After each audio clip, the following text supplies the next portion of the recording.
नमस्कार दोस्तों, हिंदी साहित्य विद कोमल में आपका बहुत बहुत स्वागत है। पिछली वीडियो में हमने पढ़ा था कि हिंदी साहित्य का इतिहास किसे कहा जाता है, हिंदी साहित्य इतिहास लेखन की पद्धतियों के बारे में। और आज का हमारा टॉपिक है हिंदी साहित्य इतिहास लेखन की परंपरा।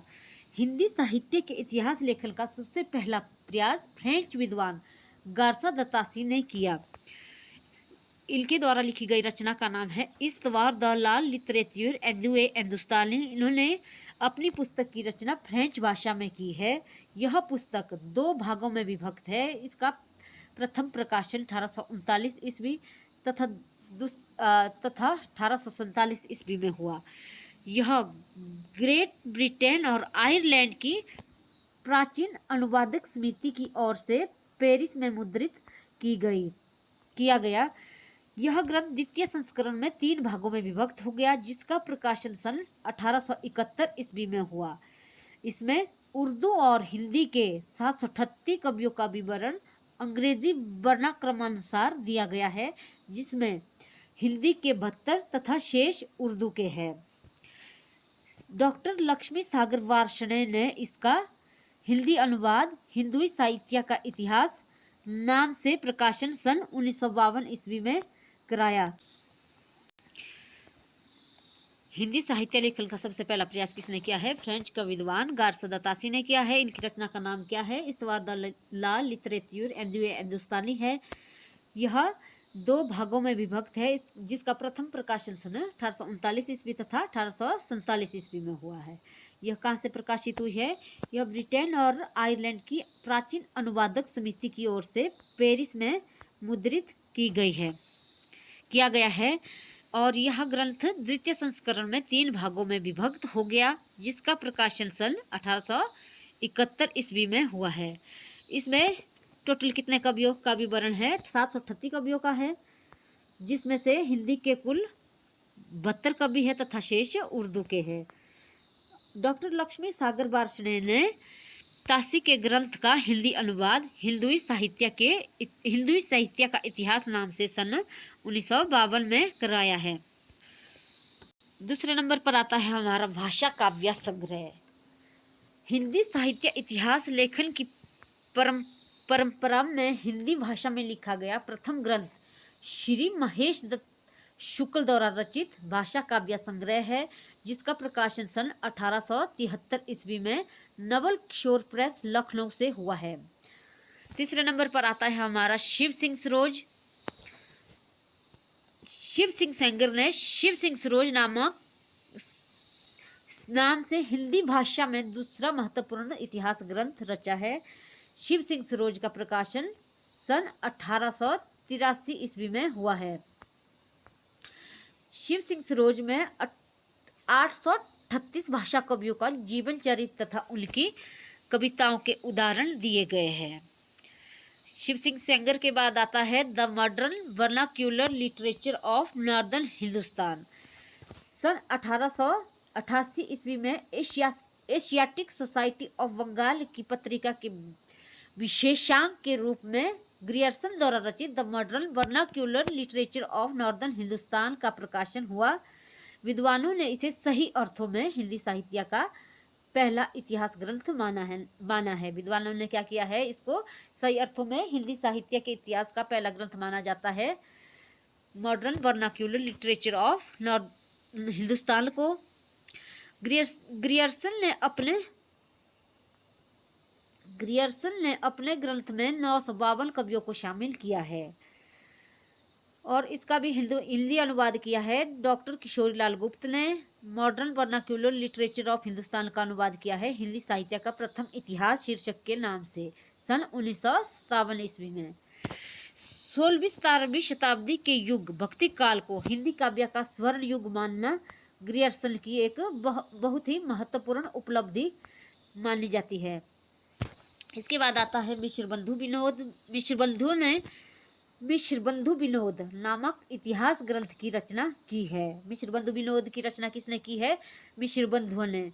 मिश्रबंधु कोई एक आदमी नहीं है, वो 3 भाई थे, जिनका नाम था गणेश बिहारी, श्याम बिहारी, सुखदेव बिहारी मिश्र।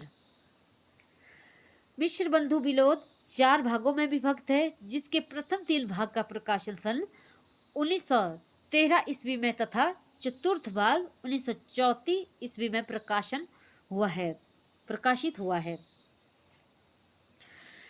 मिश्र बंधु विनोद में 4591 कवियों का जीवन वृत्त वर्णित है।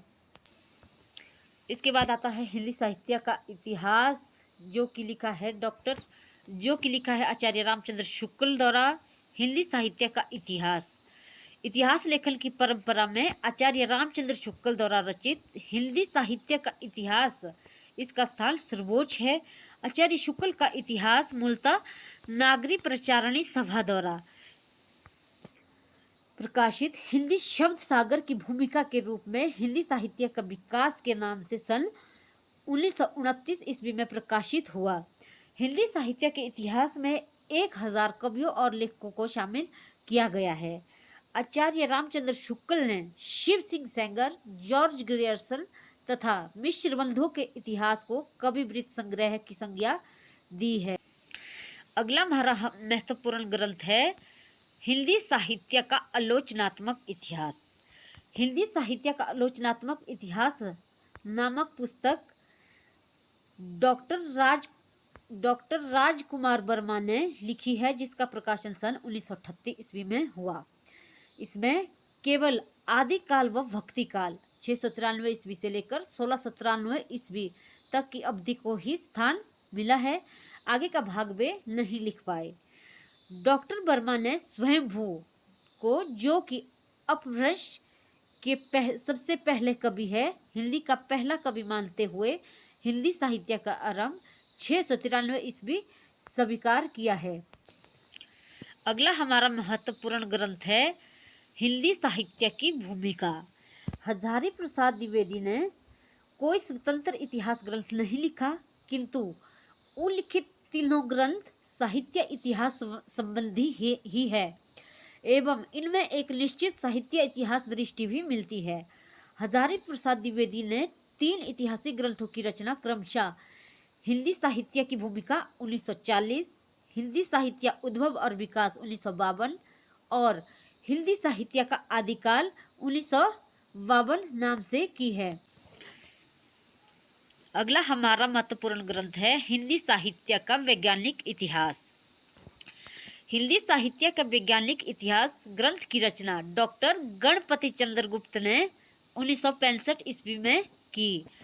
आचार्य रामचंद्र शुक्ल द्वारा प्रतिपादित ढांचे में आमूलचूल परिवर्तन करने का एक सार्थक प्रयास इस ग्रंथ के माध्यम से इन्होंने किया है। इसके बाद हम पढ़ेंगे अगला हमारा महत्वपूर्ण ग्रंथ है हिंदी साहित्य का बृहद इतिहास।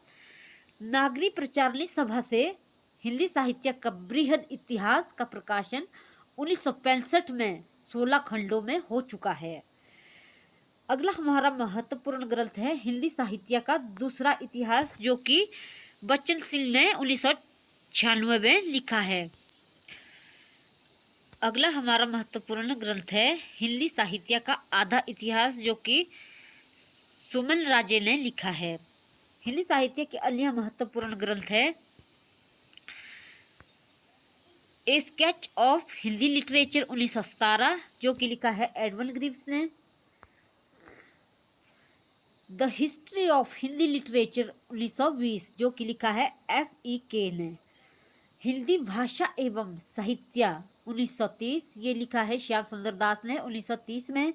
हिंदी भाषा का विवेचनात्मक इतिहास, यह ग्रंथ लिखा गया है सूर्यकांत शास्त्री के द्वारा।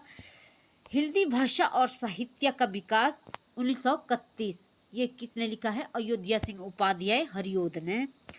हिंदी साहित्य का मौखिक इतिहास 2004 में किसने लिखा है? नीलाभ ने।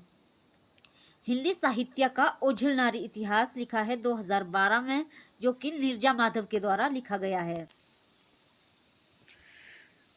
तो आज हमने पढ़ा हिंदी साहित्य इतिहास लेखन की परंपरा के बारे में कि गारसा दत्तासी का कृत कौन सा है, रचना किस भाषा में की गई है, कब की गई और कहाँ से प्रकाशित हुई है। इनके बारे में ज़रूर पूछा जाता है कि कितने कवियों का विवरण दिया गया है। भाषा काव्य संग्रह के बारे में भी पूछा जाता है कि यह कब प्रकाशित हुआ, किसके द्वारा लिखा गया ग्रंथ है।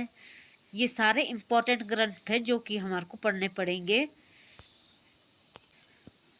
ये सारे ग्रंथ बहुत ही इम्पोर्टेंट है। यदि आपको हमारी ये वीडियो पसंद आई होगी तो लाइक और सब्सक्राइब करना ना भूलें। धन्यवाद।